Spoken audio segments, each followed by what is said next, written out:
Vision Punjab TV ਵੇਖ ਰਹੇ ਸਾਰੇ ਦਰਸ਼ਕਾਂ ਦਾ ਪ੍ਰੋਗਰਾਮ ਚਰਚਾ ਦਾ ਮੁੱਦਾ ਵੀ ਸਵਾਗਤ ਹੈ ਜੀ। ਇਸ ਮੌਕੇ ਸੰਗਰੂਰ ਜ਼ਿਮਨੀ ਚੋਣ ਨੂੰ ਲੈ ਕੇ ਖੂਬ ਚਰਚਾ ਹੈ। ਉਮੀਦਵਾਰ ਸਾਰਿਆਂ ਨੇ ਤੈਅ ਕਰ ਦਿੱਤੇ ਨੇ। ਉਹ ਉਮੀਦਵਾਰ ਮੈਦਾਨ ਦੇ ਵਿੱਚ ਕਿਸ ਕਦਰ ਨਿਤਰਨਗੇ, ਇਹ ਵੱਖਰਾ ਸਵਾਲ ਖੜਾ ਕਿ ਗੋਲਡੀ ਇਸ ਵਾਰ ਕਿਵੇਂ ਸਾਹਮਣਾ ਕਰਨਗੇ, ਕਿਸ ਭੂਮਿਕਾ ਚਾਹੁਣਗੇ ਕਿ ਸਿਰਫ ਕਾਗਜ਼ੀ ਉਮੀਦਵਾਰ ਬਣੇ ਨੇ ਜਾਂ ਸੱਚਮੁੱਚ ਚੋਣ ਜਿੱਤਣ ਲਈ ਲੜਨਗੇ। ਇਸੇ ਤਰ੍ਹਾਂ ਅਕਾਲੀ ਦਲ ਵੱਲੋਂ ਇੱਕ ਦਿਨ ਪਹਿਲਾਂ ਮਾਨ ਦੇ ਘਰੇ ਜਾਣਾ ਤੇ ਫਿਰ ਦੂਏ ਦਿਨ ਰਾਜੋਆਣਾ ਦੀ ਭੈਣ ਨੂੰ ਉਮੀਦਵਾਰ ਬਣਾਉਣਾ, ਇਹਦੇ ਪਿੱਛੇ ਵੀ ਸਿਮਰਜੀਤ ਮਾਨ ਤੇ ਰਾਜੋਆਣਾ ਦੀ ਭੈਣ ਦੇ ਵਿੱਚ ਕੀ ਵੋਟ ਵੰਡੀ ਜਾਏਗੀ ਹੁਣ ਪੰਥਕ, ਕੀ ਹੁਣ ਇਹ ਇੱਕ ਨਵਾਂ ਪਹਿਲੂ ਬਣੇਗਾ। ਆਮ ਆਦਮੀ ਪਾਰਟੀ ਨੇ ਜਿਹੜੇ ਕੁਝ ਚਿਹਰੇ ਸੀ, ਜਿਹੜੇ ਨਾਮ ਸੀ, ਉਹਨਾਂ ਤੋਂ ਹਟ ਕੇ ਇੱਕ ਆਮ ਵਰਕਰ ਨੂੰ, ਸਧਾਰਨ ਸਾਥੀ ਨੂੰ, ਆਪਣੇ ਪਾਰਟੀ ਦੇ ਨੂੰ ਉਹਨੂੰ ਟਿਕਟ ਦਿੱਤੀ। ਉਹਦੇ ਨਾਲ ਕੀ ਪਲੱਸ ਹੋਏਗਾ, ਕੀ ਮਾਈਨਸ ਹੋਏਗਾ। ਜਿੱਥੇ ਚਰਚਾ ਉੱਥੇ ਕਾਂਗਰਸ ਦੇ ਕਿਲੇ 'ਚ ਲੱਗੀ ਸਨ, ਕਾਂਗਰਸ ਦੇ ਘਰੇ ਲੱਗੀ ਤਕੜੀ ਸਨ, ਜਾਂ ਕਹੀਏ ਹੁੰਝਾ ਹੀ ਫਿਰ ਗਿਆ। ਇੱਕ ਦੋ ਵਾਰ ਪਹਿਲਾਂ ਵੀ ਚੋਰੀ ਹੋਲੀ ਸੀ, ਹੁਣ ਤੀਜੀ ਚੋਰੀ ਤਾਂ ਝਾੜੂਏ ਫੇਰਦਾ ਪੂਰਾ ਅਗਲਿਆਂ ਨੇ, ਬੀਜੇਪੀ ਵਾਲਿਆਂ ਨੇ। ਸੋ ਸਾਰਾ ਉਹਦੇ ਨਾਲ ਕੀ ਪੰਜਾਬ ਦੀ ਰਾਜਨੀਤੀ 'ਚ ਕੁਛ ਨਵਾਂ ਬਦਲਾਅ ਆਉਣ ਵਾਲਾ, ਕਾਂਗਰਸ 'ਚ ਨਵੀਆਂ ਧਿਰਾਂ ਜਨਮ ਲੈਣਗੀਆਂ ਜਾਂ ਬੀਜੇਪੀ ਦੇ ਵਿੱਚ ਕੁਛ ਦਿੱਕਤਾਂ ਪੈਦਾ ਹੋ ਸਕਦੀਆਂ ਨੇ। ਇਹਦੇ ਉੱਤੇ ਚਰਚਾ ਕਰਾਂਗੇ। ਚਰਚਾ ਕਰਨ ਲਈ ਸੀਨੀਅਰ ਪੱਤਰਕਾਰ ਇੰਦਰਪ੍ਰੀਤ ਜੀ ਸਾਡੇ ਨਾਲ ਨੇ। ਭਾਜੀ ਸਵਾਗਤ ਕਰਾਂ। ਥੈਂਕ ਯੂ ਜੀ, ਥੈਂਕ ਯੂ। ਭਾਜੀ ਮੈਂ ਕਾਂਗਰਸ ਵਾਲੇ ਬਦਲਾਅ ਤੋਂ ਹੀ ਗੱਲ ਸ਼ੁਰੂ ਕਰਨਾ ਚਾਹੁੰਦਾ ਕਿ ਪਹਿਲਾਂ ਜੀ ਇੱਕ ਦੋ ਲੀਡਰ ਗਏ, ਚਲੋ ਜੀ ਉਹ ਤੋਂ ਬਾਅਦ ਫਿਰ ਜਾਖੜ ਚਲੇ ਗਏ, ਤੇ ਜਾਖੜ ਤੋਂ ਬਾਅਦ ਲਾਈਨ ਲੱਗ ਗਈ। ਕੀ ਇਹਦੇ ਨਾਲ ਕਾਂਗਰਸ 'ਚ ਨਵੀਂ ਜਾਨ ਪੈ ਸਕਦੀ ਹੈ ਕਿ ਕਾਂਗਰਸ ਦੀ ਪੁਰਾਣੀ ਸਾਰੀ ਲੀਡਰਸ਼ਿਪ ਦਾਗੀ ਬਾਗੀ ਧੋਤੀ ਗਈ ਤੇ ਹੁਣ ਨਵੀਂ ਪਨੀਰੀ ਨੂੰ ਥਾਂ ਮਿਲੇਗੀ, ਜਾਂ ਬੀਜੇਪੀ 'ਚ ਇਹਦੇ ਨਾਲ ਉਤਸ਼ਾਹ ਮਿਲੇਗਾ ਕਿ ਨਿਰਾਸ਼ਾ? ਕਿਉਂਕਿ ਬੀਜੇਪੀ ਦੇ ਵਰਕਰ ਕਹੇਗਾ ਅਸੀਂ ਇੰਨੇ ਸਾਲਾਂ ਤੋਂ ਕੰਮ ਕਰ ਰਹੇ ਸੀ, ਕੁਰਸੀਆਂ ਲੈਣ ਲਈ, ਉਮੀਦਵਾਰੀਆਂ ਲੈਣ ਲਈ, ਟਿਕਟਾਂ ਲੈਣ ਲਈ ਇਹ ਆ ਗਏ, ਜਾਂ ਫਿਰ ਉੱਥੇ ਉਤਸ਼ਾਹ ਹੋਵੇਗਾ ਲੈ ਵੀ ਹੁਣ ਜਿੱਤ ਪੱਕੀ ਹੈ। ਕਿੱਧਰ ਨੂੰ ਜਾਏਗੀ ਗੱਲ? ਨਹੀਂ ਦੇਖੋ, ਦੋਨੋਂ ਗੱਲਾਂ ਤੋਂ ਆਪਾਂ ਸ਼ੁਰੂ ਕਰਦੇ ਹਾਂ। ਮੈਨੂੰ ਲੱਗਦਾ ਹੈਗਾ ਕਿ ਜਿਹੜਾ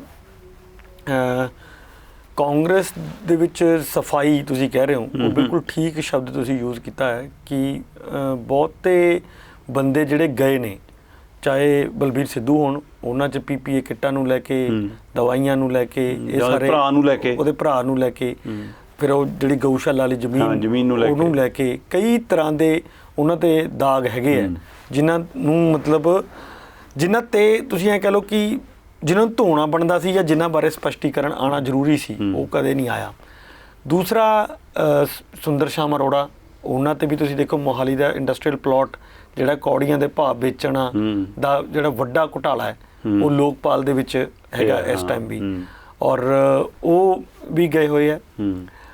ਡਾਕਟਰ ਰਾਜਕੁਮਾਰ ਵੇਰਕਾ ਮਤਲਬ ਵਾਲਮੀਕੀ ਸਮੁਦਾਇ ਦੇ ਵੱਡੇ ਲੀਡਰ ਮੰਨੇ ਜਾਂਦੇ, ਪਰ ਆਪਣੇ ਛੋਟੇ ਜਿਹੇ ਟੈਨਿਓਰ ਦੇ ਵਿੱਚ ਉਹਨਾਂ 'ਤੇ ਵੀ ਇਹ ਦਾਗ ਲੱਗਿਆ, ਜਿਹੜਾ ਅਨੁਸੂਚਿਤ ਜਾਤੀਆਂ ਦੇ ਬੱਚਿਆਂ ਨੂੰ ਜਿਹੜੀ ਸਕਾਲਰਸ਼ਿਪ ਸੀ ਉਹ ਨਹੀਂ, ਜਿਹੜੇ ਕਹਿ ਰਹੇ ਸੀ ਘੁਟਾਲਾ ਹੈ, ਉਹਨੂੰ ਸਾਫ਼ ਕਰਨ ਦੀ ਬਜਾਏ ਉਹ ਹੋਰ ਉਸ 'ਚ ਗਲਤਾਨ ਹੋਏ। ਅਤੇ ਹੋਰ ਵੀ ਜਿੰਨੇ ਵੀ ਤੁਸੀਂ ਮਤਲਬ ਚਿਹਰਿਆਂ 'ਤੇ ਨਜ਼ਰ ਮਾਰੋਗੇ ਤਾਂ ਤੁਹਾਨੂੰ ਕੋਈ ਚਿਹਰਾ ਇੱਦਾਂ ਦਾ ਨਹੀਂ ਲੱਗੂਗਾ ਜਿਹਨੂੰ ਤੁਸੀਂ ਐਂ ਕਹਿ ਸਕੋ ਵੀ ਯਾਰ ਵੀ ਆਹ ਬੀਜੇਪੀ ਦੀ ਨਾ ਵੱਡੀ ਉਪਲਬਧੀ ਹੈ। ਬਾਕੀ ਵੀ ਜੇ ਅਸੀਂ ਪਿਛਲੇ ਹੋਰ ਜਿਹੜੇ ਗਏ ਨੇ, ਅਗਰ ਉਹਨਾਂ 'ਤੇ ਵੀ ਆਪਾਂ ਨਜ਼ਰਸਾਨੀ ਕਰੀਏ, ਰਾਣਾ ਗੁਰਮੀਤ ਸੋਢੀ, ਉਹ ਆਲਰੇਡੀ ਮਤਲਬ ਆਪਣੀ ਜ਼ਮੀਨ ਵਾਲੇ ਕੇਸ ਦੇ ਵਿੱਚ ਫਸੇ ਹੋਏ ਨੇ। ਇਹਨਾਂ ਸਾਰਿਆਂ ਦੇ ਵਿੱਚ ਲੈ ਦੇ ਕੇ ਜੇ ਮੈਨੂੰ ਇੱਕ ਕੋਈ ਨਜ਼ਰ ਆਉਂਦਾ ਸੀ ਚਿਹਰਾ, ਤਾਂ ਉਹ ਇਕੱਲੇ ਜਾਖੜ ਸਾਹਿਬ ਦਾ ਨਜ਼ਰ ਆ ਰਿਹਾ ਸੀ ਵੀ ਉਹਨਾਂ 'ਤੇ ਕੋਈ ਦਾਗ ਨਹੀਂ, ਉਹ ਪਾਰਟੀ ਤੋਂ ਤਰਸਤ ਹੋ ਕੇ ਗਏ ਹੈ। ਔਰ ਬਹੁਤ ਲੰਬਾ ਟਾਈਮ ਉਹਨਾਂ ਨੇ ਵੇਟ ਵੀ ਕੀਤੀ ਕਿ ਸ਼ਾਇਦ ਪਾਰਟੀ ਦੇ ਲੀਡਰਸ ਨੂੰ ਸਮਝ ਆ ਜਾਵੇ ਕੁਝ ਗੱਲ ਆ ਜਾਵੇ, ਪਰ ਉਹ ਮੈਨੂੰ ਲੱਗਦਾ ਕਿ ਪਾਰਟੀ ਨਹੀਂ, ਉਹਨਾਂ ਨੇ ਸਮਝ ਆਈ ਨਹੀਂ ਹੈ। ਇਸ ਕਰਕੇ ਜਿਹੜਾ ਉਹ ਸਮਝ ਨਾ ਆਉਣ ਕਰਕੇ ਜਿਹੜਾ ਨੁਕਸਾਨ ਹੋਊਗਾ ਪਾਰਟੀ ਦਾ, ਉਹ ਸ਼ਾਇਦ ਜਲਦੀ ਪੂਰਾ ਨਹੀਂ ਹੋਊਗਾ। ਦੇਖੋ ਇਹ ਇੱਕ ਮੋਮੈਂਟਮ ਬਣ ਜਾਂਦਾ, ਯਾ ਵੀ ਗਿਆ ਹੋਏ, ਉਹ ਵੀ ਗਿਆ ਹੋਏ, ਤਾਂ ਫਿਰ ਕੀ ਹੁੰਦਾ ਕਿ ਪਾਰਟੀ ਦੇ ਪ੍ਰਤੀ ਜਿਹੜਾ ਇੱਕ ਵਿਸ਼ਵਾਸ ਹੁੰਦਾ ਨਾ, ਉਹ ਡਗਮਗਾ ਜਾਂਦਾ। ਵਰਕਰਸ ਦਾ ਵੀ ਡਗਮਗਾ ਜਾਂਦਾ, ਛੋਟੇ ਨੇਤਾਵਾਂ ਦਾ ਵੀ ਡਗਮਗਾ ਜਾਂਦਾ, ਬੂਥ ਲੈਵਲ ਦੇ ਕਾਰਜਕਰਤਾਵਾਂ ਦਾ ਵੀ ਡਗਮਗਾ ਜਾਂਦਾ।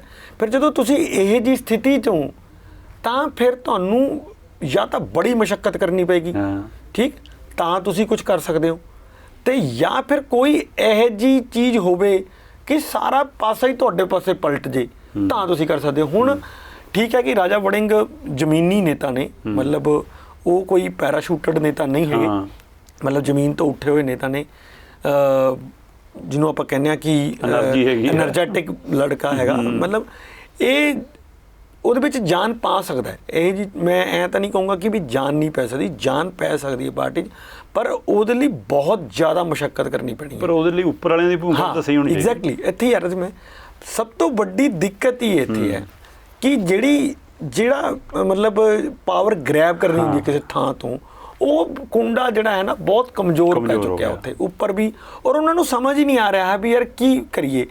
ਕਾਂਗਰਸ ਐਕਚੁਅਲੀ ਇੱਕ ਬਹੁਤ ਵੱਡੇ ਟਰਾਂਸਫੋਰਮੇਸ਼ਨ ਦੇ ਦੌਰ ਦੇ ਵਿੱਚ ਹੈ, ਜਿੱਥੇ ਵੱਡੇ ਸੀਨੀਅਰ ਨੇਤਾ ਜਿਹੜੇ ਹੈਗੇ ਨੇ ਉਹ ਕੁਰਸੀਆਂ ਛੱਡਣਾ ਨਹੀਂ ਚਾਹੁੰਦੇ, ਹਾਂ, ਪਰ ਕੰਮ ਹੁੰਦਾ ਨਹੀਂ ਉਹਨਾਂ ਦਾ, ਕੰਮ ਹੋ ਨਹੀਂ ਰਿਹਾ, ਛੋਟਿਆਂ ਵਾਸਤੇ ਸਪੇਸ ਨਹੀਂ ਦੇ ਰਹੇ, ਜਿਹੜੇ ਯੰਗਸਟਰ ਨੇ ਉਹਨਾਂ ਨੂੰ ਤੁਸੀਂ ਸਪੇਸ ਨਹੀਂ ਦੇ ਰਹੇ। ਹੁਣ ਜਿਹੜਾ ਉਹਨਾਂ ਨੇ ਬਿਆਨ ਦਿੱਤਾ ਹੈ ਕਿ ਬਈ ਇਹਨਾਂ ਦੇ ਜਾਣ ਨਾਲ ਯੰਗਸਟਰਸ ਲਈ ਸੀਟਾਂ ਖਾਲੀ ਹੋਣਗੀਆਂ, ਉਹ ਉੱਪਰ ਆਣਗੇ, ਉਹ ਬਿਲਕੁਲ ਠੀਕ ਬਿਆਨ ਹੈ। ਮੈਨੂੰ ਲੱਗਦਾ ਕਿ ਵੀ ਜਿੱਥੇ ਮੈਂ ਕਹਿ ਰਿਹਾ ਵੀ ਹੁਣ ਮਿਹਨਤ ਕਰਨ ਦੀ ਪਾਰਟੀ ਨੂੰ ਲੋੜ ਹੈ, ਅਗਰ ਉਹ ਪਾਰਟੀ ਉੱਥੇ ਹੁਣ ਮਿਹਨਤ ਕਰ ਲੈਂਦੀ ਹੈ ਔਰ ਆਪਣੇ ਚੰਗੇ ਸਾਫ ਸੁਥਰੇ ਚਿਹਰਿਆਂ ਨੂੰ ਅੱਗੇ ਕਰ ਦਿੰਦੀ ਹੈ, ਤਾਂ ਦੇਖੋ ਲੋਕ ਐਡੇ ਉਹ ਕਮਲੇ ਨਹੀਂ ਹੈ ਵੀ ਉਹਨਾਂ ਨੂੰ ਇਹ ਸਮਝ ਨਹੀਂ ਆ ਰਹੀ ਯਾਰ ਵੀ ਕਿਹੜੇ ਲੋਕ, ਕਿਹੇ ਜਿਹੇ ਲੋਕ ਕਿਸ ਪਾਰਟੀ ਦੇ ਵਿੱਚ ਨੇ। ਹੁਣ ਤੁਸੀਂ ਇਹੀ ਚੀਜ਼ ਬੀਜੇਪੀ ਦੀ ਲਓ, ਇਹ ਸਾਰੇ ਉਹ ਲੀਡਰ ਬੀਜੇਪੀ 'ਚ ਗਏ ਨੇ ਜਿਹੜੇ ਮਤਲਬ ਪਾਣੀ ਪੀ ਪੀ ਕੇ ਕੋਸਦੇ ਰਹੇ ਨੇ, ਮਤਲਬ ਕੋਈ ਲੀਡਰ ਇਹਨਾਂ 'ਚੋਂ ਇਹ ਨਹੀਂ, ਚਾਹੇ ਹਿੰਦੂਤਵ ਦੀ ਵਿਚਾਰਧਾਰਾ ਨੂੰ ਲੈ ਕੇ ਉਹਨਾਂ ਨੂੰ ਕੋਸਣ, ਚਾਹੇ ਕਿਸਾਨੀ ਮਸਲੇ ਤੇ ਉਹਨਾਂ ਨੂੰ ਕੋਸਣ, ਕੋਈ ਲੈ ਲਓ, ਸੂਬਿਆਂ ਦੇ ਅਧਿਕਾਰਾਂ ਨੂੰ ਲੈ ਕੇ, ਠੀਕ ਹੈ, ਸਾਰੇ ਮਸਲਿਆਂ ਤੇ ਤੁਸੀਂ ਪਾਣੀ ਪੀ ਪੀ ਕੇ ਕੋਸ ਰਹੇ ਹੋ। ਹੁਣ ਉਸੇ ਪਾਰਟੀਆਂ 'ਚ ਚਲੇ ਗਏ, ਮਤਲਬ ਔਰ ਤੁਸੀਂ ਆਪਣੀ ਐਡੀਆਂ 25-25 30-30 ਸਾਲਾਂ ਦੀ ਲੈਗੇਸੀ ਛੋੜ ਕੇ ਜਾ ਰਹੇ ਹੋ। ਮਤਲਬ ਇਹ ਚੀਜ਼ਾਂ, ਅੱਛਾ ਦੂਜੀ ਕਿ ਹੋਰ ਇਹ ਤੋਂ ਉੱਪਰ ਕੀ ਹਾਸਲ ਕਰਨਾ ਹੁੰਦਾ ਜੇ ਰੁਤਬੇ ਦੇਖੀ ਰਾਜਨੀਤੀ 'ਚ ਤਾਂ ਸਾਰਿਆਂ ਨੂੰ ਇੰਨਾ ਕੁਝ ਮਿਲਿਆ ਇਸੇ ਪਾਰਟੀ ਨੂੰ। ਮੈਂ ਇਹੀ ਜਾਖੜ ਸਾਹਿਬ ਦੇ ਇੱਕ ਬਿਆਨ ਨੂੰ ਕਹੂੰਗਾ, ਸਾਨੂੰ ਦਿੱਤਾ ਸੀ ਤਾਂ ਅਸੀਂ ਜਦੋਂ ਉਹਨਾਂ ਨੂੰ ਕਹਿ ਰਹੇ ਸੀ ਵੀ ਪਾਰਟੀ ਤੁਹਾਡੇ ਨਾਲ ਇੱਦਾਂ ਕਰ ਰਹੀ ਹੈ ਵੀ ਕੀ ਤੁਹਾਡਾ ਮਨ ਕਿਸੇ ਹੋਰ ਪਾਰਟੀ 'ਚ ਜਾਣ ਨੂੰ ਕਰ ਰਿਹਾ, ਤਾਂ ਉਹ ਕਹਿੰਦੇ ਸੀ ਵੀ ਮੈਂ ਪਾਰਟੀ ਛੋੜ ਕੇ ਘਰ ਬੈਠਣਾ ਪਸੰਦ ਕਰੂੰਗਾ, ਬਸ਼ਰਤੇ ਕਿਸੇ ਹੋਰ ਪਾਰਟੀ ਜਾਣਾ। ਬਹੁਤ ਸਾਰੀ ਰਾਜਨੀਤੀ ਕਰ ਲਈ, ਕਹਿੰਦੇ ਹੋਰ ਕੀ ਕਰਨਾ, ਹੁਣ ਇੰਨੀ ਮਜਬੂਰੀ ਕੀ ਹੋ ਗਈ? ਮੈਂ ਹੁਣ ਉਹੀ ਮੈਂ ਕਹਿ ਰਿਹਾ ਵੀ ਜਾਂ ਲਾਲਸਾ ਆ ਗਈ ਫਿਰ। ਦੇਖੋ ਦੋਨੋਂ ਚੀਜ਼ਾਂ ਹੁੰਦੀਆਂ ਨੇ, ਲਾਲਸਾ ਵੀ ਹੋ ਸਕਦੀ ਹੈ ਔਰ ਜ਼ਿਆਦਾ ਮੈਨੂੰ ਵੱਡਾ ਚਾਂਸ ਇਹ ਲੱਗਦਾ ਕਿ ਇੱਕ ਕੁੰਠਾ ਵੀ ਹੋ ਸਕਦੀ ਹੈ ਯਾਰ ਵੀ ਜਿੱਦ ਜੀ ਆ ਜਾਂਦੀ ਹੈ, ਹਾਂ ਵੀ ਤੁਸੀਂ ਮੇਰੇ ਨਾਲ ਬਹੁਤ ਜ਼ਿਆਦਤੀ ਕੀਤੀ ਹੈ ਵੀ ਮੈਂ ਹੁਣ ਤੁਹਾਨੂੰ ਛੋੜੂੰਗਾ ਨਹੀਂ, ਇੱਕ ਇਦਾਂ ਦੀ ਜਿੱਦ ਵੀ ਹੋ ਸਕਦੀ ਆ। ਤਾਂ ਸੋ ਦੋਨੋਂ ਮੈਨੂੰ ਲੱਗਦਾ ਕਿ ਉਹਦੇ ਵਿੱਚ ਨਜ਼ਰ ਆ ਰਹੀਆਂ ਨੇ, ਪਰ ਮੈਨੂੰ ਦੂਜੇ ਪਾਸੇ ਬੀਜੇਪੀ ਦੀ ਸਮਝ ਨਹੀਂ ਆ ਰਹੀ। ਦੇਖੋ ਬੀਜੇਪੀ ਜੋ 3 ਖੇਤੀ ਕਾਨੂੰਨਾਂ ਨੂੰ ਲੈ ਕੇ ਅੰਦੋਲਨ ਚੱਲਿਆ ਤਾਂ ਬੀਜੇਪੀ ਇਕੱਲੀ ਹੀ ਸੀ ਜਿਹੜੀ ਉਹਦੇ ਹੱਕ 'ਚ ਖੜੀ ਸੀ। ਉਹਨਾਂ ਦੇ ਨੇਤਾਵਾਂ ਦਾ ਤੁਸੀਂ ਦੇਖ ਲਓ ਕੀ ਹਾਲ ਹੋਇਆ ਪਿਆ ਸੀ, ਸਾਰੇ ਨੇਤਾ ਮਤਲਬ ਸਾਲ ਤੱਕ ਅੰਦਰ ਡੱਕਦੇ ਫਾਰਮਰਸ ਨੇ, ਕਈਆਂ ਦੇ ਕੂੜਾ ਸਿੱਟਿਆ, ਜ਼ਿਆਦਾਤਰ ਛੱਡ ਕੇ ਨਹੀਂ ਗਏ, ਪਰ ਇੱਕ ਵੀ ਬੰਦਾ ਇੱਕੇ ਦੁੱਕੇ ਨੂੰ ਛੱਡ ਕੇ, ਹਾਂ ਉਹ ਵੀ ਉਹ ਬੰਦੇ ਛੱਡ ਕੇ ਗਏ ਨੇ ਜਿਹੜੇ ਪਹਿਲਾਂ ਹੀ ਬਾਹਰੋਂ ਤੋਂ ਆਏ ਹੋਏ ਨੇ, ਜਿਹੜੇ ਮੂਲ ਕਾਡਰ ਪਾਰਟੀ ਦਾ ਹੈਗਾ, ਜਿਹੜੇ ਟਕਸਾਲੀ ਬੀਜੇਪੀ ਜਿਹਨੂੰ ਆਪਾਂ ਕਹਾਂਗੇ, ਉਹ ਨਹੀਂ ਛੱਡ ਕੇ, ਉਹ ਕਦੇ ਨਹੀਂ ਛੱਡ ਕੇ ਗਏ ਪਾਰਟੀ ਨੂੰ। ਛੱਡ ਕੇ ਕੌਣ ਗਿਆ?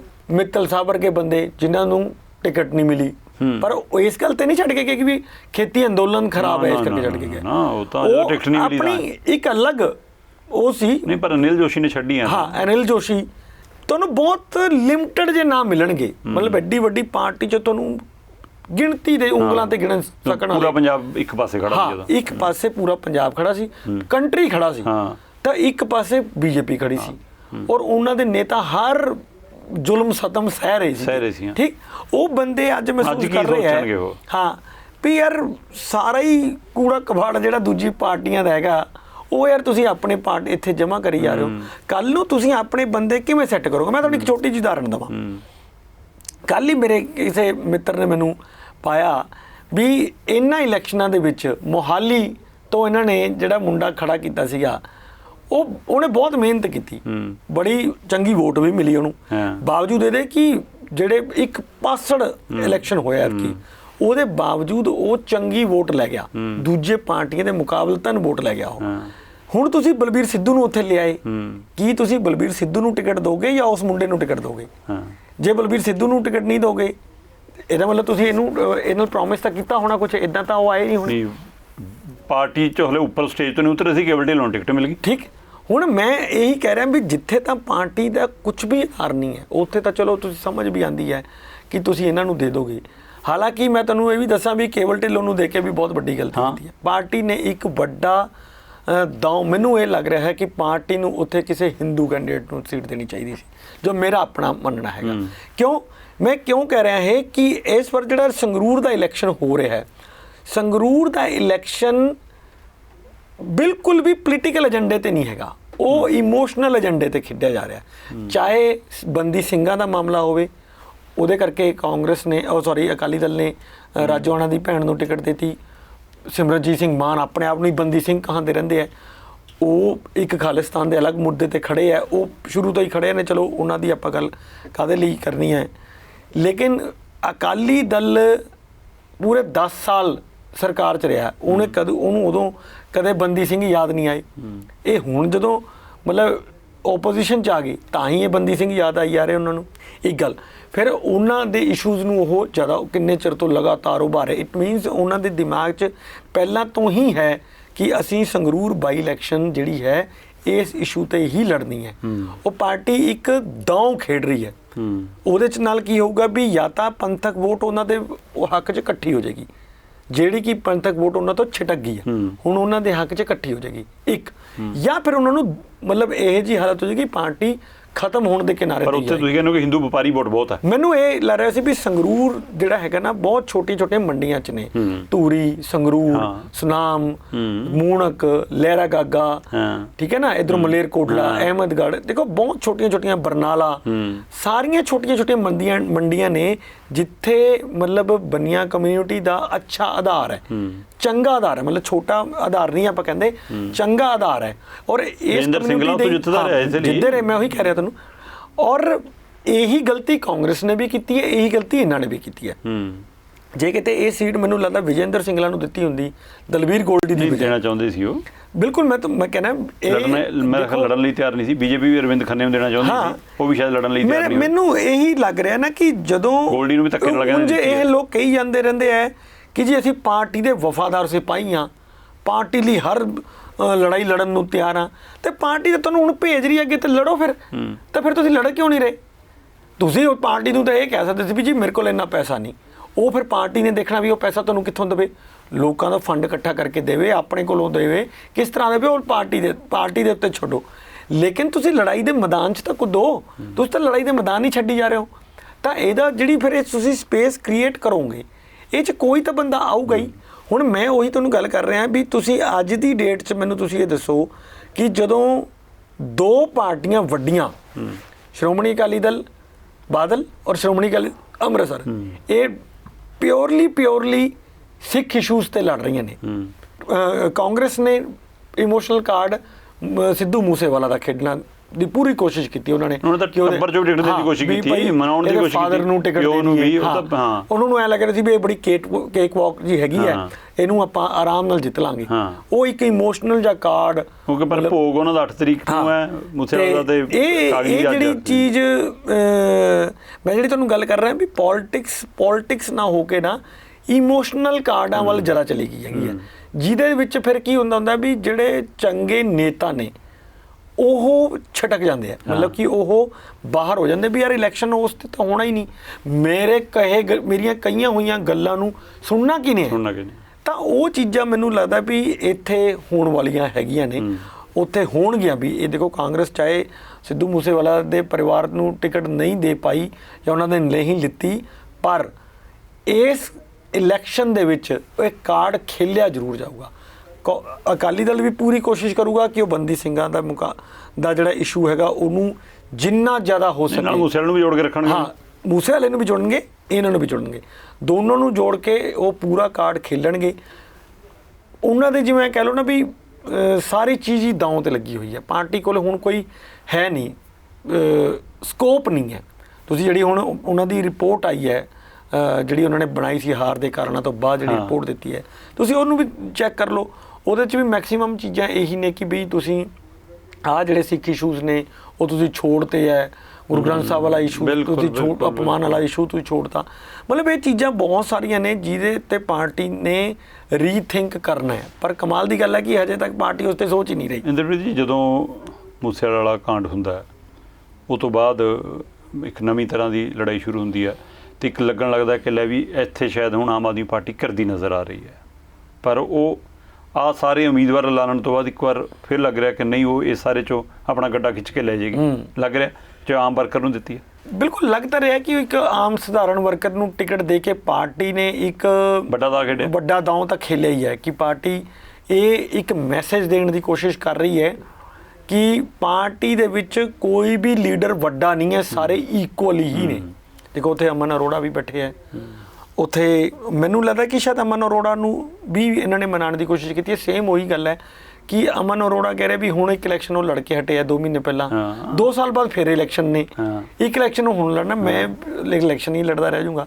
ਪਰ ਮੈਨੂੰ ਇਹ ਲੱਗਦਾ ਵੀ ਕਿਤੇ ਨਾ ਕਿਤੇ ਉਹ ਗਲਤੀ ਕਰ ਗਏ ਆ, ਲੜ ਲੈਣ 'ਚ ਉਹਨਾਂ ਨੂੰ ਇਹ ਇਲੈਕਸ਼ਨ ਲੜਨੀ ਚਾਹੀਦੀ ਸੀ। ਉਹਦੇ ਨਾਲ ਪਾਰਟੀ ਦੇ ਵਿੱਚ ਉਹਨਾਂ ਦਾ ਕੱਦ ਦੇਖੋ ਇੱਕਦਮ ਉੱਪਰ ਆਂਦਾ। ਅੱਜ ਪਾਰਟੀ ਨੂੰ ਮਤਲਬ ਉਹਨਾਂ ਦੀ ਕਿਨਾਰੇ ਨੇ, ਹਾਂ ਅੱਜ ਵੀ ਤਾਂ ਹੁਣ ਉਹ ਕਿਨਾਰੇ ਤੇ ਹੀ ਬੈਠੇ ਨੇ। ਉਹ ਹਲੇ ਵੀ ਉਮੀਦ ਕਰ ਰਹੇ ਨੇ ਜਿਹੜਾ ਬਜਟ ਤੋਂ ਪਹਿਲਾਂ ਵਿਸਤਾਰ ਹੋਣਾ ਨਾ ਮੰਤਰੀ ਮੰਡਲ ਦਾ, ਇਹਦੇ ਵਿੱਚ ਥੋੜੀ ਜਿਹੀ ਉਮੀਦ ਹੈ। ਜਦੋਂ ਤੁਸੀਂ ਮਤਲਬ ਪਾਰਟੀ ਦਾ ਕਹਿਣਾ ਨਹੀਂ ਮੰਨੋਗੇ ਤਾਂ ਫਿਰ ਪਾਰਟੀ ਵੀ ਇਹ ਸੋਚ ਸਕਦੀ ਹੈ ਵੀ ਯਾਰ ਫਿਰ ਮਤਲਬ ਵੀ ਤੈਨੂੰ ਵੀ ਕਿਉਂ ਮਿਨਿਸਟਰ ਬਣਾਇਆ ਜਾਏ, ਫਿਰ ਅਸੀਂ ਸਾਡੇ ਕੋਲ ਹੋਰ ਬਹੁਤ ਹੈਗੇ ਨੇ, 92 ਬੰਦੇ ਨੇ ਪਹਿਲਾਂ ਵੀ ਬਣਾਏ ਨੇ ਨਾ, ਹੁਣ ਵੀ ਇਹੋ ਜਿਹੇ ਹੈਗੇ ਨੇ, ਤਾਂ ਅਸੀਂ ਉਹਨਾਂ ਦੇ ਉੱਤੇ ਦਾਅ ਕਿਉਂ ਨਹੀਂ ਖੇਲਾਂਗੇ। ਸੋ ਮੈਨੂੰ ਇਹ ਲੱਗ ਰਿਹਾ ਵੀ ਜਿਵੇਂ ਹੁੰਦਾ ਨਾ ਕਿ 2 ਚੀਜ਼ਾਂ ਦੇ ਉੱਤੇ ਪਾਰਟੀ ਖੜੀ ਹੈ, 2 ਸੋਚਾਂ ਚੱਲ ਰਹੀਆਂ ਨੇ ਵੀ ਇੱਕ ਤਾਂ ਇਹ ਵੀ ਕੀ ਜਿਹੜੇ ਸਾਡੇ ਸੀਨੀਅਰ ਲੀਡਰਸ ਨੇ ਉਹਨੂੰ ਅੱਗੇ ਕਰੀਏ ਔਰ ਜਾਤੀਕਰਨ ਸਮੀਕਰਨ ਬਣਾ ਕੇ ਉਹਨੂੰ ਅੱਗੇ ਰੱਖੀਏ। ਇੱਕ ਹੈ ਕਿ ਨਹੀਂ ਅਸੀਂ ਜਾਤੀਕਰਨ ਸਮੀਕਰਨਾਂ ਦੇ ਵਿੱਚ ਪੈਣਾ ਹੀ ਨਹੀਂ ਹੈ। ਸਾਡੀ ਜਿਹੜੀ MSP ਹੈ ਉਹ ਹੈ ਸਾਡੀ ਸਟਰੈਂਥ, ਇੱਕ ਆਮ ਆਦਮੀ ਸਧਾਰਨ, ਅਸੀਂ ਉਸੇ ਨੂੰ ਹੀ ਅੱਗੇ ਕਰੀਏ। ਉਹਨਾਂ ਨੇ ਗੁਰਮੇਲ ਸਿੰਘ ਨੂੰ ਅੱਗੇ ਕਰਤਾ ਹੈ, ਅਨਨੋਨ ਫੇਸ ਹੈ, ਉਸ ਦਾ ਸੰਗਰੂਰ ਦੇ ਜਿਹੜਾ ਲੋਕਲ ਲੋਕ ਉਹਨਾਂ ਨੂੰ ਪਤਾ ਹੋਏਗਾ, ਪਰ ਆਮ ਲੋਕਾਂ ਚੋਂ ਉਵੇਂ ਥੋੜਾ, ਲੇਕਿਨ ਆਮ ਲੋਕਾਂ 'ਚ ਤਾਂ ਕੋਈ ਨਾਂ ਨਹੀਂ ਹੈ ਉਹਨਾਂ ਦਾ। ਇਹੋ ਜਿਹੇ ਬੰਦੇ ਨੂੰ ਟਿਕਟ ਦੇਣਾ ਇੱਕ ਆਮ ਲੋਕਾਂ 'ਚ ਇੱਕ ਮੈਸੇਜ ਵੀ ਹੈ ਵੀ ਹਾਂ ਵੀ ਪਾਰਟੀ ਦੇਖੋ ਆਮ ਬੰਦੇ ਨਾਲ ਖੜੀ ਹੈ, ਇਸੇ ਨਾਲ ਖੜਾਂਗੇ ਬਸ। ਅਸੀਂ ਨਹੀਂ ਵੱਡੀਆਂ ਜਿਹੜੀ ਪੋਲੀਟੀਕਲ ਨਾਲੇ ਹਾਲ ਹੀ 'ਚ 9 ਵਿਧਾਨ ਸਭਾ ਸੀਟਾਂ ਜਿੱਤ ਕੇ ਹਟੇ ਨੇ ਤੇ ਉਹਨਾਂ ਦੇ ਵਿੱਚ ਚੰਗਾ ਮਤਲਬ ਕਿ MLA ਦਾ ਇੱਕ ਦਬਦਬਾ ਤਾਂ ਹੁੰਦਾ ਹੀ ਹੈ। ਇੰਨੀ ਛੇਤੀ ਹੁਣ ਗ੍ਰਾਫ ਕੀ ਥੱਲੇ ਜਾ ਸਕਦਾ? ਉਹ ਵਾਲਾ ਦਬਦਬਾ ਵਾਲੀ ਜਿਹੜੀ ਤੁਸੀਂ ਗੱਲ ਕਰ ਰਹੇ ਹੋ ਉਹ ਮੈਨੂੰ ਨਹੀਂ ਲੱਗਦਾ ਕਿ ਕੋਈ ਪਾਰਟੀ ਦੇ ਕਿਸੇ MLA ਦਾ ਦਬਦਬਾ ਹੈ ਇਸ ਕਰਕੇ ਉਹ ਮਤਲਬ ਇੰਨਾ ਜਿੱਤ ਗਿਆ। ਦੇਖੋ ਲੋਕ ਅੱਕੇ ਹੋਏ ਲੋਕਾਂ ਨੇ ਵੋਟ ਪਾਈ ਹੈ ਔਰ ਪਿਛਲੇ ਜੇ ਤੁਸੀਂ 2.5 ਮਹੀਨੇ ਦਾ ਅੱਜ ਹੁਣ ਲਗਭਗ ਹੋ ਚੁੱਕਿਆ ਸਰਕਾਰ ਬਣੇ ਨੂੰ, ਜੇ ਤੁਸੀਂ 2.5 ਮਹੀਨੇ ਦੀ ਵਰਕਿੰਗ ਦੇਖੋ ਤਾਂ ਇੱਕ ਕਦਮ ਅੱਗੇ 2 ਕਦਮ ਪਿੱਛੇ ਵਾਲੀ ਹੈਗੀ ਹੈ। ਇਹ ਨਹੀਂ ਮੈਂ ਕਹਿ ਰਿਹਾ ਵੀ ਅੱਗੇ ਚੱਲੇ ਹੀ ਨਹੀਂ, ਅੱਗੇ ਜ਼ਰੂਰ ਚੱਲੇ ਨੇ, ਪਰ ਪਿੱਛੇ ਵੀ ਆਉਣਾ ਪਿਆ, ਪਰ ਉਨੇ ਕਦਮਾਂ ਤੇ ਪਿੱਛੇ ਵੀ ਚੱਲੇ ਨੇ। ਜਿਵੇਂ ਪਾਰਟੀ ਦੀ ਗਵਰਨਮੈਂਟ ਕੋਲ ਇੰਨੀ ਸਟਰੈਂਥ ਹੈ 92 ਉਹਦੀ, ਉਸ ਮੁਤਾਬਕ ਪਾਰਟੀ ਮਤਲਬ ਇੱਕ ਆਪਣਾ ਡਰ ਨਹੀਂ ਦਿਖਾ ਪਾ ਰਹੀ ਲੋਕਾਂ ਦੇ ਵਿੱਚ। ਜਿਵੇਂ ਮੈਂ ਪਹਿਲਾਂ ਵੀ ਤੁਹਾਨੂੰ ਪਿਛਲੇ ਲਾਸਟ ਵੀਕ ਵਾਲੇ ਆਪਣੇ ਐਪੀਸੋਡ 'ਚ ਮੈਂ ਕਿਹਾ ਸੀ ਤੁਹਾਨੂੰ ਕਿ ਬਹੁਤ ਸਾਰੀਆਂ ਥਾਵਾਂ ਇਹ ਜਿਹੀ ਹੁੰਦੀਆਂ ਜਿੱਥੇ ਡਿਸੀਜਨ ਕਰੜਾਈ ਨਾਲ ਲੈਣੇ ਪੈਂਦੇ, ਸਖਤੀ ਨਾਲ ਲੈਣਾ, ਉਹ ਜ਼ਰੂਰੀ ਸੀ, ਉਹ ਇਹੀ ਮੌਕਾ ਵੀ ਸੀ, ਉੱਥੇ ਪਾਰਟੀ ਨਹੀਂ ਲੈ ਪਾਈ। ਜਿਵੇਂ ਪਟਿਆਲਾ ਵਾਲੇ ਕਾਂਡ ਦਾ ਤੁਸੀਂ ਦੇਖਿਆ, ਉੱਥੇ ਪਾਰਟੀ ਕੋਈ ਉਦੋਂ ਤੱਕ ਸਖਤ ਡਿਸੀਜਨ ਨਹੀਂ ਲੈ ਪਾਈ ਜਦ ਤੱਕ ਕਾਂਡ ਹੋ ਨਹੀਂ ਗਿਆ। ਠੀਕ ਇਸੇ ਤਰ੍ਹਾਂ ਹੀ ਤੁਸੀਂ ਜਿਹੜਾ ਇਹ ਵਾਲਾ ਹੈਗਾ ਸੀਗਾ ਨਾੜ ਜਲਾਉਣ ਦਾ ਇਸ਼ੂ ਸੀਗਾ, ਉਸ ਤੇ ਵੀ ਪਾਰਟੀ ਕੋਈ ਡਿਸੀਜਨ ਹੀ ਨਹੀਂ ਲੈ ਪਾਈ। ਤੁਸੀਂ ਸਖਤੀ ਨਾਲ ਮੈਸੇਜ ਦਿਓ ਵੀ ਨਹੀਂ ਅਸੀਂ ਟੋਲਰੇਟ ਕਰਨਾ ਯਾਰ ਇਹ ਚੀਜ਼। ਝੋਨਾ ਲਾਉਣ ਵਾਲੇ ਦੇ ਬੈਕਫੁੱਟ ਤੇ ਇਸੇ ਤਰ੍ਹਾਂ ਹੀ ਝੋਨਾ ਲਾਉਣ ਵਾਲਿਆਂ ਤੇ ਸੀ। ਮੈਨੂੰ ਇਹ ਲੱਗ ਰਿਹਾ ਵੀ ਕਿਤੇ ਨਾ ਕਿਤੇ ਪਾਰਟੀ ਨੂੰ ਥੋੜੇ ਜਿਹੇ ਡਿਸੀਜਨ ਸਖਤ ਲੈਣੇ ਚਾਹੀਦੇ ਸੀ, ਉੱਥੇ ਉਹ ਲੈ ਹੀ ਨਹੀਂ ਗਏ। ਪਰ ਜਿਹੜੇ ਰਾਹ ਦੇ ਉੱਤੇ ਸਿਮਰਜੀਤ ਮਾਨ ਚੱਲ ਰਹੇ ਨੇ ਉਸ ਰਾਹ ਤੇ ਕਦੇ ਲੱਗਦਾ ਅਕਾਲੀ ਦਲ ਲਾਉਣਾ ਚਾਹੁੰਦਾ, ਕਦੇ ਲੱਗਦਾ ਕਿ ਨਹੀਂ ਉਹ ਡਗਮਗਾ ਰਿਹਾ। ਇੱਕ ਦਿਨ ਪਹਿਲਾਂ ਉਹਨਾਂ ਦੇ ਘਰੇ ਜਾਂਦੇ ਨੇ ਸਿਮਰਜੀਤ ਮਾਨ ਉਹਨਾਂ ਦੇ, ਉੱਥੇ ਲੱਗਦਾ ਕਿ ਸਹਿਮਤੀ ਬਣ ਜਾਏਗੀ। ਹੁਣ ਮਾਨ ਕਹਿੰਦੇ ਮੈਨੂੰ ਤਾਂ ਮਜ਼ਾਕ ਕਰਨਾ ਆਇਆ ਸੀ। ਕੀ ਲੱਗ ਰਿਹਾ ਕਿ ਉਹ ਉੱਥੇ ਰਾਜੋਆਣ ਦੀ ਭੈਣ ਦੇ ਲਈ ਉਹਨਾਂ ਨੂੰ ਮਨਾਉਣ ਗਏ ਸੀ ਕਿ ਤੁਸੀਂ ਵਾਪਸ ਲੈ ਲਓ ਉਹਦੇ ਲਈ, ਜਾਂ ਬੀਬੀ ਖਾਲੜਾ ਦਾ ਨਾਂ ਇੱਕ ਬਹੁਤ ਚੱਲਦਾ ਸੀ, ਕਦੇ ਲੱਗਦਾ ਸੀ ਆਮ ਆਦਮੀ ਪਾਰਟੀ ਟਿਕਟ ਦੇ ਸਕਦੀ ਹੈ, ਕਦੇ ਲੱਗਦਾ ਸੀ ਅਕਾਲੀ ਦਲ ਦੇ ਸਕਦਾ, ਪਰ ਉਹ ਨਾ ਫਿਰ ਨਹੀਂ ਆਇਆ। ਮੈਂ ਤੁਹਾਨੂੰ ਕਹੀ ਜਾ ਰਿਹਾ ਨਾ ਵੀ ਕਾਰਡ ਇਮੋਸ਼ਨਲ ਹੀ ਖੇਡਿਆ ਜਾ ਰਿਹਾ, ਕਾਰਡ ਦੂਜਾ ਹੈ ਹੀ ਨਹੀਂ ਹੈ। ਤਾਂ ਇਮੋਸ਼ਨਲ ਕਾਰਡ ਦੇ ਵਿੱਚ ਕੀ ਹੁੰਦਾ ਕਿ ਇਹੋ ਜਿਹਾ ਕੋਈ ਪੀੜਿਤ ਵਿਅਕਤੀ ਕੱਢੋ ਜਿਹਦੇ ਉੱਤੇ ਦਾਅ ਚੱਲ ਜੇ ਅੱਛਾ ਜਿਹੜੀ ਗੱਲ ਤੁਸੀਂ ਕਹਿ ਰਹੇ ਹੋ ਵੀ ਸਿਮਰਨਜੀਤ ਮਾਨ ਦੇ ਘਰ ਗਏ ਆ, ਸਿਮਰਨਜੀਤ ਮਾਨ ਦੇ ਘਰ ਦਾ ਜਾਣਾ ਪਿਓਰਲੀ ਉਹਨਾਂ ਨੂੰ ਮਨਾਉਣਾ ਹੀ ਸੀ, ਕਿਉਂਕਿ ਉਹ ਪਹਿਲਾਂ ਤੋਂ ਹੀ ਉਹ ਮਨਾਉਣਾ ਹੀ ਸੀ ਕਿ ਤੁਸੀਂ ਬੈਠ ਜਾਓ, ਹਾਂ ਵੀ ਤੁਸੀਂ ਬੈਠ ਜਾਓ ਤਾਂ ਕਿ ਜਿਹੜੀ ਪੰਥਕ ਵੋਟ ਹੈ ਉਹ ਵੰਡੀ ਨਾ ਜਾਏ। ਉਹ ਕਹਿੰਦੇ ਹੁਣ ਤੁਸੀਂ ਉਹਨੂੰ ਕਨਸੈਂਟਰੇਟ ਕਰ ਲਈਏ। ਨਹੀਂ ਫਿਰ ਅਕਾਲੀ ਦਲ ਸਮਰਥਨ ਦੇ ਦਿੰਦਾ? ਨਹੀਂ, ਅਕਾਲੀ ਦਲ ਸਮਰਥਨ ਉਹਨਾਂ ਨੂੰ ਦੇ ਨਹੀਂ ਸਕਦਾ। ਅਕਾਲੀ ਦਲ ਸਮਰਥਨ ਇਸ ਕਰਕੇ ਨਹੀਂ ਦੇ ਸਕਦਾ ਕਿ ਮਾਨ ਪਿਓਰਲੀ ਖਾਲਿਸਤਾਨ ਦੇ ਏਜੰਡੇ ਤੇ ਖੜੇ ਹੈ, ਉਹ ਕਦੇ ਵੀ ਅਕਾਲੀ ਦਲ ਦਾ ਏਜੰਡਾ ਨਹੀਂ ਰਿਹਾ। ਅਗਰ ਉਹਨੂੰ ਸਮਰਥਨ ਦਿੰਦੇ ਤਾਂ ਫਿਰ ਇਹ ਗੱਲ ਕਲੈਰਿਟੀ ਨਾਲ ਚਲੀ ਜਾਂਦੀ ਲੋਕਾਂ ਦੇ ਵਿੱਚ ਵੀ ਕਿ ਮਾਨ ਜਿਹੜੀ ਗੱਲ ਤੇ ਇੰਨੇ ਸਾਲਾਂ ਤੋਂ ਖੜੇ ਨੇ, ਚਾਹੇ ਉਹਨਾਂ ਨੂੰ ਵੋਟਾਂ ਪਈਆਂ ਚਾਹੇ ਨਹੀਂ ਪਈਆਂ, ਪਰ ਉਹ ਉੱਥੇ ਹੀ ਖੜੇ ਨੇ। ਉਹ ਤਾਂ ਆਪਣਾ ਸਟੈਂਡ ਸਪਸ਼ਟ ਹੈ ਨਾ। ਔਰ ਅਕਾਲੀ ਦਲ ਦਾ ਅੱਜ ਉਹਨਾਂ ਨੂੰ ਸਮਰਥਨ ਦੇਣਾ ਇਸ ਗੱਲ ਨੂੰ ਸਾਬਿਤ ਕਰਦਾ ਹੈ ਕਿ ਮਾਨ ਸਹੀ ਸੀ। ਹਾਂ, ਇਸ ਕਰਕੇ ਮੈਨੂੰ ਲੱਗਦਾ ਕਿ ਅਕਾਲੀ ਦਲ ਉਸ 'ਚ ਜਾ ਕੇ ਵੱਡੀ ਗਲਤੀ ਹੀ ਕਰਦਾ। ਅਕਾਲੀ ਦਲ ਇਹ ਗਲਤੀ ਮੈਨੂੰ ਨਹੀਂ ਲੱਗਦਾ ਵੀ ਉਹ ਕਰ ਸਕਦਾ ਸੀ, ਇਸ ਕਰਕੇ ਉਹਨਾਂ ਨੇ ਉਹ ਕੀਤੀ ਵੀ ਨਹੀਂ। ਉਹ ਇਹ ਜ਼ਰੂਰ ਸੀ ਵੀ ਅਸੀਂ ਇੱਕ ਇਮੋਸ਼ਨਲ ਕਾਰਡ ਖੇਡਦੇ ਹਾਂ ਜਿਹੜਾ ਬੰਦੀ ਸਿੰਘਾਂ ਦੇ ਉੱਤੇ ਉਹ ਖੇਲ ਰਹੇ ਨੇ, ਔਰ ਪਲੱਸ ਉਹ ਜਿਹੜੀ ਵੋਟ ਹੈ, ਚਾਹੇ ਇੱਕ ਵੀ ਵੋਟ ਹੈ ਉਹ ਵੰਡੀ ਨਾ ਜਾਏ, ਉਹ ਸਾਰੀ ਦੀ ਸਾਰੀ ਵੋਟ ਇੱਧਰ ਪਏ। ਇਸ ਕਰਕੇ ਮਾਨ ਸਾਹਿਬ ਨੂੰ ਉਹਨਾਂ ਨੇ ਰਿਕੁਐਸਟ ਕੀਤੀ ਸੀ ਵੀ ਤੁਸੀਂ ਬੈਠ ਜਾਓ। ਪਹਿਲਾਂ ਵੀ ਕੀਤੀ ਸੀ, ਜਦੋਂ ਅੰਮ੍ਰਿਤਸਰ ਮੀਟਿੰਗਾਂ ਹੋਈਆਂ ਸੀ ਉਦੋਂ ਵੀ ਕੀਤੀ ਸੀ, ਪਰ ਮਾਨ ਤੁਹਾਨੂੰ ਪਤਾ ਹੈ ਕਿ ਬਹੁਤ ਅਡਿੱਗ ਆਦਮੀ। ਇੰਦਰਪ੍ਰੀਤ ਜੀ, ਉਦੋਂ ਤੁਸੀਂ ਰਾਤ ਨੂੰ ਜਾਖੜ ਦੇ ਘਰੇ ਜਿਹੜਾ ਉਹ ਸੀਗਾ, ਤੁਸੀਂ ਵੀ ਉੱਥੇ ਮੌਜੂਦ ਸੀ, ਉੱਥੋਂ ਵੀ ਕੁਝ ਗੱਲਾਂ ਨਿਕਲੀਆਂ ਹੋਣਗੀਆਂ ਜਿਹੜੀਆਂ ਕੈਮਰੇ ਤੇ ਨਹੀਂ ਆਉਂਦੀਆਂ। ਸੋ ਕੀ ਅਜਿਹਾ ਵੀ ਕੁਝ ਮਹਿਸੂਸ ਹੋ ਰਿਹਾ ਜਿਹੜੇ ਅਮਿਤ ਸ਼ਾਹ ਦੇ ਬੋਲ ਸੀ ਕਿ ਉਹ ਉੱਥੇ ਮੀਟਿੰਗ 'ਚ ਕੋਈ ਅਜਿਹੀ ਚਰਚਾ ਹੁੰਦੀ ਹੋਵੇ, ਉਸ ਮਹਿਫਲ 'ਚ ਕੋਈ ਅਜਿਹੀ ਚਰਚਾ ਹੁੰਦੀ ਹੋਵੇ? ਅਮਿਤ ਸ਼ਾਹ ਨੇ ਹੁਣ ਕਿਹਾ ਕਿ ਅਸੀਂ ਇਕੱਲਿਆਂ ਲੜਨ ਦੇ ਸਮਰੱਥ ਹੋ ਗਏ ਹਾਂ, 2024 ਇਕੱਲਿਆਂ ਲੜਾਂਗੇ, ਜੇ ਕਿਸੇ ਨੇ ਆਉਣਾ ਤਾਂ ਛੋਟੇ ਭਰਾ ਨਾਲ ਤੇ ਆ ਜਾਵੇ। ਕੀ ਉਹ ਇਸ਼ਾਰਾ ਅਕਾਲੀਆਂ ਕਰਨੀ ਹੋ ਸੀਗਾ ਜਾਂ ਕਿਸੇ ਹੋਰ ਕਰਨੀ? ਦੇਖੋ, ਤਾਂ ਇਸ਼ਾਰਾ ਦੋ ਤਰਫਾ ਇਸ਼ਾਰਾ ਹੈ। ਮਤਲਬ ਉਹ ਤਾਂ ਇੱਕ ਤਾਂ ਕੈਪਟਨ ਸਾਹਿਬ ਨੂੰ ਵੀ ਕਿਹਾ ਹੈ ਉਹਨਾਂ ਨੇ ਵੀ ਆਪਣੀ ਪਾਰਟੀ ਮਰਜ ਕਰੋ, ਨਾਲ ਬਹੁਤਾ ਚੱਲਣ ਦਾ, ਕਿਉਂਕਿ ਉਹਨਾਂ ਨੇ ਦੇਖ ਲਿਆ ਕਿ ਇਸ ਪਾਰਟੀ ਦੇ ਪੱਲੇ ਕੁਝ ਹੈ ਨਹੀਂ। ਹਾਂ, ਇੰਨਾ ਕੀ ਹੈ ਕਿ ਕੈਪਟਨ ਅਮਰਿੰਦਰ ਸਿੰਘ ਆਪਣਾ ਜਿਹੜਾ ਪੁਰਾਣਾ ਉਹ ਹੈਗਾ, ਉਹਨਾਂ ਕੋਲੇ ਕਿਸੇ ਦੀਆਂ ਫਾਈਲਾਂ ਹੋ ਸਕਦੀਆਂ, ਕਿਸੇ ਦੇ ਬਾਰੇ ਕਮੀਆਂ ਪੇਸ਼ੀਆਂ ਬੰਦਿਆਂ ਬਾਰੇ ਪਤਾ ਹੋ ਸਕਦੀਆਂ, ਉਹ ਵਾਲਾ ਹੀ ਇੱਕ ਟੈਕਟਿਕਸ ਯੂਜ਼ ਕਰ ਸਕਦੇ ਆ। ਅਦਰਵਾਈਜ਼ ਜਿੰਨੀ ਇੱਕ ਮੈਨੂੰ ਸਮਝ ਹੈਗੀ ਹੈ ਵੀ ਕੈਪਟਨ ਲੋਕਾਂ ਦੇ ਲੀਡਰ ਨਹੀਂ ਹੈ। ਇੱਕ ਹੁੰਦਾ ਨਾ ਕਿ ਜਨ ਨਾਇਕ ਹੁੰਦਾ, ਉਹ ਤਾਂ ਨਹੀਂ ਹੈਗੇ। ਉਹ ਤਾਂ ਐਵੇਂ ਸਾਡੇ ਮਨਾਂ 'ਚ ਵਹਿਮ ਹੈ, ਜੇ ਜਨ ਨਾਇਕ ਹੁੰਦੇ ਤਾਂ ਉਹ ਆਪਣੀ ਸੀਟ ਕਦੇ ਨਹੀਂ ਸੀ ਹਾਰਦੇ। ਹਾਂ, ਸੋ ਮੈਨੂੰ ਇਹ ਲੱਗ ਰਿਹਾ ਕਿ ਇੱਕ ਤਾਂ ਉਹਨਾਂ ਨੇ ਇਹ ਜਿਹੀਆਂ ਛੋਟੀਆਂ ਪਾਰਟੀਆਂ ਨੂੰ ਵੀ ਇੱਕ ਉਹ ਦਿੱਤਾ ਵੀ ਹੁਣ ਤੁਸੀਂ ਆਪਣੀਆਂ ਪਾਰਟੀਆਂ ਭਾਜਪਾ ਦੇ ਵਿੱਚ ਮਰਜ ਕਰ ਦਿਓ। ਹੁਣ ਤੁਹਾਡਾ ਕੀ ਢੀਂਡਸਾ ਨੂੰ ਇਸ਼ਾਰਾ ਹੈ, ਉਹ ਕੈਪਟਨ ਨੂੰ ਢੀਂਡਸਾ ਨੂੰ ਨਾਲ ਹੀ ਇਸ਼ਾਰਾ ਇਹਨਾਂ ਨੂੰ ਅਕਾਲੀ ਦਲ ਨੂੰ ਵੀ ਹੈਗਾ ਵੀ ਉਹ ਇਹ ਸੰਗਰੂਰ ਬਾਈ ਇਲੈਕਸ਼ਨ ਦੇਖ ਲੈਣ, ਜੇ ਉਹਨਾਂ ਨੂੰ ਬਾਰੇ ਹੋਰ ਵੀ ਸ਼ੱਕ ਹੈਗਾ ਤਾਂ ਇੱਕ ਵਾਰ ਦੇਖ ਲੈਣ ਹੋਰ। ਜੇ ਤਾਂ ਦੇਖੋ ਇਸ ਸੀਟ ਦੇ ਉੱਤੇ ਅਕਾਲੀ ਦਲ ਅੱਛੀ ਪਰਫਾਰਮੈਂਸ ਦੇ ਗਿਆ ਔਰ ਦੂਜੇ ਨੰਬਰ ਤੇ ਆ ਗਿਆ, ਮਤਲਬ ਪਹਿਲੇ ਨੰਬਰ ਤੇ ਅਜੇ ਤੱਕ ਤਾਂ ਇਹੀ ਲੱਗ ਰਿਹਾ ਵੀ ਚਲੋ ਸਰਕਾਰ ਹੋਣ ਦੇ ਨਾਤੇ ਹੋ ਜਾਂਦਾ ਪਾਰਟੀ ਕੱਢ ਜੇ ਸੀਟ। ਅਜੇ ਵੀ ਲੋਕਾਂ ਦਾ ਮਨਾਂ ਦੇ ਵਿੱਚ ਹੈ ਕਿ ਬਾਈ ਕੋਈ ਗੱਲ ਨਹੀਂ, ਆਮ ਆਦਮੀ ਪਾਰਟੀ ਦੀ ਨਵੀਂ ਸਰਕਾਰ ਹੈ, ਕੰਮ ਠੀਕ ਕਰ ਰਿਹਾ ਹੈ, ਤਾਂ ਕੋਈ ਗੱਲ ਨਹੀਂ, ਇਹਨਾਂ ਦੇ ਕੈਂਡੀਡੇਟ ਨੂੰ ਜਿਤਾਓ। ਇੱਕ ਉਹ ਵਾਲੇ ਲੋਕ, ਇੱਕ ਜਿਹੜੇ ਨਿਰਾਸ਼ ਹੋਏ ਲੋਕ ਵੀ ਯਾਰ ਨਹੀਂ, ਜੋ ਕੋਈ ਸੋਚਿਆ ਸੀ ਉਹ ਤਾਂ ਪਾਰਟੀ ਨਹੀਂ ਕਰ ਰਹੀ, ਉਹ ਵਾਪਸ ਆਪਣੇ ਕੈਡਰਾਂ 'ਚ ਚਲੇ ਜਾਣ। ਤਾਂ ਉੱਥੇ ਮੈਨੂੰ ਲੱਗਦਾ ਵੀ ਜੇ ਅਕਾਲੀ ਦਲ ਕਿਤੇ ਚੰਗੀ ਪੋਜੀਸ਼ਨ 'ਚ ਆ ਗਿਆ, ਸਟਰੋਂਗ ਮਤਲਬ ਹੁੰਦਾ ਕਿ ਲੜਾਈ 'ਚ ਹਾਰ ਜਾਣਾ ਕੋਈ ਵੱਖਰੀ ਗੱਲ ਹੈ, ਕੋਈ ਲੜਨਾ ਵਧੀਆ ਢੰਗ ਨਾਲ ਲੜਨਾ ਔਰ 2-4-5 ਹਜ਼ਾਰ ਵੋਟ ਤੇ ਹਾਰ ਜਾਣਾ ਕੋਈ ਹਾਰ ਨਹੀਂ ਹੁੰਦੀ। ਅਗਰ ਤਾਂ ਪਾਰਟੀ ਉਸ ਤੱਕ ਪਹੁੰਚ ਗਈ ਫਿਰ ਉਹਨਾਂ ਨੂੰ ਕੋਈ ਦਿੱਕਤ ਨਹੀਂ, ਫਿਰ ਉਹ ਮੈਨੂੰ ਲੱਗਦਾ ਕਿ 24 ਆਪਣਾ ਇਕੱਲਾ ਵੀ ਲੜ ਸਕਦੇ ਆ। ਪਰ ਅਗਰ ਉਹ ਕੁਛ ਇੱਦਾਂ ਨਹੀਂ ਕਰ ਪਾਏ ਔਰ ਚੌਥੇ ਹੀ ਪੋਜੀਸ਼ਨ 'ਚ ਰਹਿੰਦੇ ਆ ਵੀ ਦੂਸਰੇ ਨੰਬਰ ਤੇ ਕਾਂਗਰਸ ਆ ਜਾਏ, ਤੀਸਰੇ ਨੰਬਰ ਤੇ ਬੀਜੇਪੀ ਆ ਜਾਏ, ਚੌਥੇ ਨੰਬਰ ਤੇ ਅਕਾਲੀ ਦਲ ਚਲਾ ਜਾਏ, ਫਿਰ ਉਹਨਾਂ ਨੂੰ ਸੋਚਣਾ ਪਊਗਾ।